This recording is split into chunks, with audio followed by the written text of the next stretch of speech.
Hello guys, आज हम बात करने वाले हैं रेलवे ग्रुप डी की वैकेंसी से रिलेटेड एक इंफॉर्मेशन के बारे में। ऑलरेडी आप लोगों को पता है कि इसकी जो लास्ट डेट है फॉर्म को फिल करने की वो है 22/2/2025। 22 फरवरी 2025 इस फॉर्म की फिल करने की लास्ट डेट है और आपके पास केवल और केवल 6 दिन बचे हुए हैं।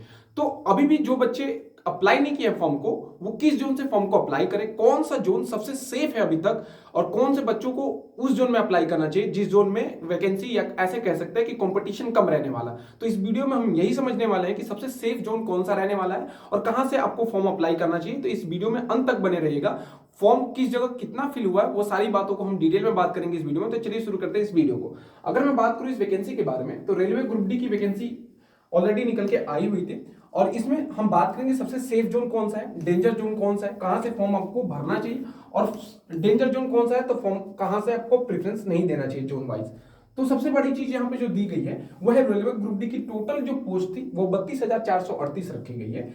एज लिमिट की बात करूं यहाँ पे तो 18 से 36 साल इसमें एज लिमिट है, जिसमें ओबीसी को 3 साल की छूट और एससी और एसटी को यहाँ पे 5 साल की छूट दी गई है। अगर मैं बात करूं क्वालिफिकेशन की तो केवल और केवल 10th पास मांगा गया है। मेल और फीमेल दोनों कैंडिडेट इस फॉर्म को अप्लाई कर सकते हैं। उनकी एज 18 से 36 साल होनी चाहिए। यहां पे जो सबसे इंपॉर्टेंट है वो हम बात करने वाला है कि किस जोन में कितने फॉर्म फिल किए गए हैं। ये जो डाटा है ये 16 तारीख का डाटा के अकॉर्डिंग बता रहा हूं, 16 फरवरी 2025 के डाटा के अकॉर्डिंग बता रहा हूं कितने फॉर्म फिल किए गए हैं, पर सीट कंपटीशन कितना है और कौन सा आपका सेफ जोन रहने वाला है और कौन सा डेंजर जोन। देखिए, आप इससे भी समझ सकते हैं जितना जितना बड़ा आपका जितना बड़ा ये ब्लू लाइन आपकी होगी, जितनी बड़ी वहां पे उतना ही वो डेंजर जोन होगा, और जितना बड़ा यहाँ पे पोस्ट जो दिया है, जितनी बड़ी यहाँ पे ब्लू लाइन होगी वहां पे पोस्ट उतनी ही ज्यादा है। तो चलिए इस वैकेंसी को समझते हैं और समझते हैं कि सेफ जोन कौन सा है। देखिए, इलाहाबाद जो जोन है आपका एवरेज है 2020, यहाँ पे टोटल नंबर ऑफ वैकेंसी आई हुई थी और 3,50,000 फॉर्म फिल किए गए हैं 16 तारीख तक। 178 कंपटीशन है, पिछले साल भी ऐसा ही था। तो एवरेज कंपटीशन यहाँ पे है पर सीट। अगर मैं भुवनेश्वर की बात करूं तो यहाँ पे कंपटीशन बहुत ही ज्यादा है, क्योंकि वैकेंसी केवल और केवल यहाँ पे 964 है और 2,80,000 अभी तक फॉर्म फिल कर लिए गए हैं, और पर सीट यहाँ पे कंपटीशन 290 रखा गया है। तीसरी बात बताऊं तो बिलासपुर। देखिए, बिलासपुर में कंपटीशन है, लेकिन यहाँ पे 1237 पोस्ट है, 3,10,000 बच्चे अप्लाई किए हैं। पर सीट कंपटीशन यहाँ पे 231 है, मतलब पर सीट यहाँ पे 2 से 31 बच्चे कॉम्पिटिट कर रहे हैं। अगर मैं चेन्नई की बात करूं, चेन्नई की 2 जोन है, एक है चेन्नई की, यहाँ पे एक और जोन है वहां पे बताऊंगा। तो चेन्नई के कौन से जोन से फॉर्म अप्लाई करना है, जो बेस्ट जोन है जहां पे डेंजर जोन नहीं है, वो आपका वहां पे 2,684 पोस्ट है, 4,10,000 बच्चे यहाँ पे अप्लाई कर चुके हैं। पर सीट कॉम्पिटिशन 152 है, यहाँ पे भी एवरेज कॉम्पिटिशन है।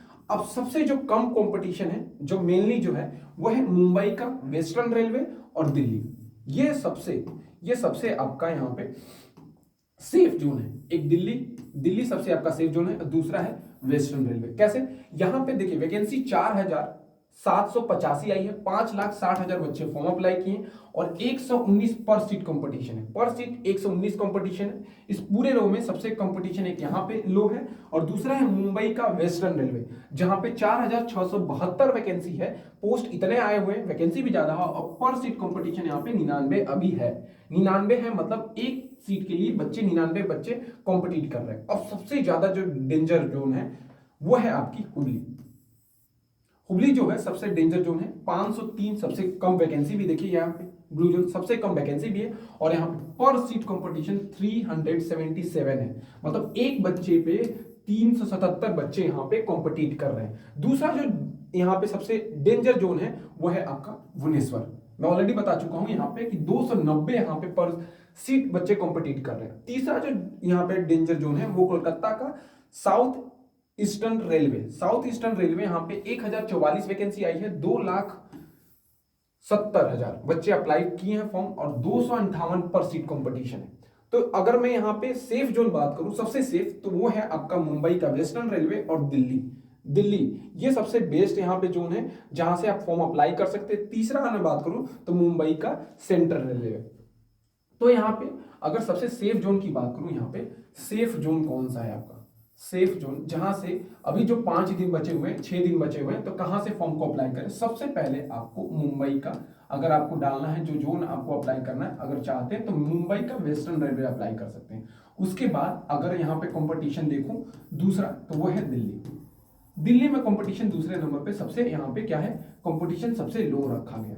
तीसरा अगर बात करूं यहाँ पे तो मुंबई का ही एक और रीजन है जिसको बोलते हैं यहाँ पे सेंट्रल रेलवे, सेंट्रल रीजन, वहां पे भी लो कंपटीशन है थर्ड नंबर पे। तो ये 3 ऐसे यहाँ पे जोन है जहां से आप फॉर्म को अप्लाई कर सकते हैं अगर आप अप्लाई नहीं किए। अब आते हैं डेंजर जोन। अब आते हैं कौन सी ऐसी जोन है जो डेंजर है, जहां से फॉर्म एकदम नहीं अप्लाई करना चाहिए। देखिए सबसे पहला है, मैं बता चुका हूं, हुबली। यहां पे सबसे ज्यादा पर सीट कंपटीशन है हुबली में, यहां से फॉर्म अप्लाई नहीं करना है। दूसरा जो आपका था यहाँ पे, दूसरा जो यहाँ पे आपका सबसे डेंजर जोन था वो था यहाँ पे भुवनेश्वर, और तीसरा था कोलकाता। तो दूसरा आपका जो है भुवनेश्वर है दूसरा, जहां से फॉर्म आपको नहीं अप्लाई करना है। और तीसरा जो है कोलकाता से भी आपको फॉर्म नहीं अप्लाई करना। तो ये 3 डेंजर जोन है। आप अगर इलाहाबाद से अप्लाई करना चाहते हैं, तो इलाहाबाद से अप्लाई कर सकते हैं। एवरेज यहाँ पे कंपटीशन है, पर सीट 150 कंपटीशन है, तो यहाँ से भी फॉर्म आप अप्लाई कर सकते हैं। लेकिन 3 बेस्ट जो जोन है जहां से फॉर्म अप्लाई करना चाहिए, जहां पे कंपटीशन पर सीट 120 से भी कम है, और यहाँ पे तो मुंबई में तो 99 ही है, दिल्ली में यहाँ पे 119 पर सीट कंपटीशन है, तो सबसे ज्यादा लो कंपटीशन यहीं पे है। तो यहाँ इस 3 जोन से आप फॉर्म अप्लाई कर सकते हैं। लास्ट जो इंपॉर्टेंट चीज है इस वैकेंसी से रिलेटेड, वो है फॉर्म को फिलअप करने के लिए 2 चीज रिक्वायर्ड है। एक है आपकी फोन नंबर और दूसरा है आपकी ईमेल आईडी। ये दोनों चीजें आपके पास होनी चाहिए, ठीक है। ये दोनों चीजें आपके पास अपनी होनी चाहिए, ठीक है।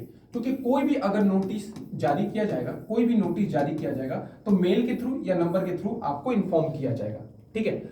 अगर यहाँ पे तीसरी जो इंपॉर्टेंट है वो है फॉर्म की फीस। जब भी फॉर्म को फिल करेंगे तो वहां पे जनरल ओबीसी के लिए और ईडब्ल्यूएस के लिए, जनरल ओबीसी और ईडब्ल्यूएस के लिए फॉर्म की फीस 500 रुपए रखी गई है। और यहाँ पे एससी और एसटी वालों के लिए, और ऐसे भी बोल सकते हैं फिजिकली डिसेबल जो बच्चे हैं उनके लिए, अगर मैं बात करूं 250 रुपए फॉर्म की फीस रखी गई है। तो जब भी फॉर्म फिल होंगे उसके बाद जब आप पेपर दे लेंगे तो ये पैसे जो होंगे आपके रिफंड हो जाएंगे। जो भी जनरल ओबीसी हैं उनके 400 रुपए रिफंड होंगे, और एससी और एसटी वालों के लिए 250 रुपए भी रिफंड कर दिए जाएंगे। इसके लिए जो भी कैंडिडेट फॉर्म को फिल करेंगे अकाउंट नंबर अपना डालेंगे, क्योंकि अगर आप सर कहीं भी साइबर कैफे पे जानते हैं और वो अपना अकाउंट नंबर डाल देगा तो वहां पे जो भी पैसे रिफंड होंगे वो उसके अकाउंट में चले जाएंगे। तो अकाउंट नंबर आपका खुद का होना चाहिए, अपना अकाउंट डालें, जब भी पैसे रिफंड हो तो आपके अकाउंट में है। ऐसे ही वीडियो के लिए चैनल को क्या करिए, सब्सक्राइब कर लीजिए, बेल आइकन को दबा लीजिए। Thank you.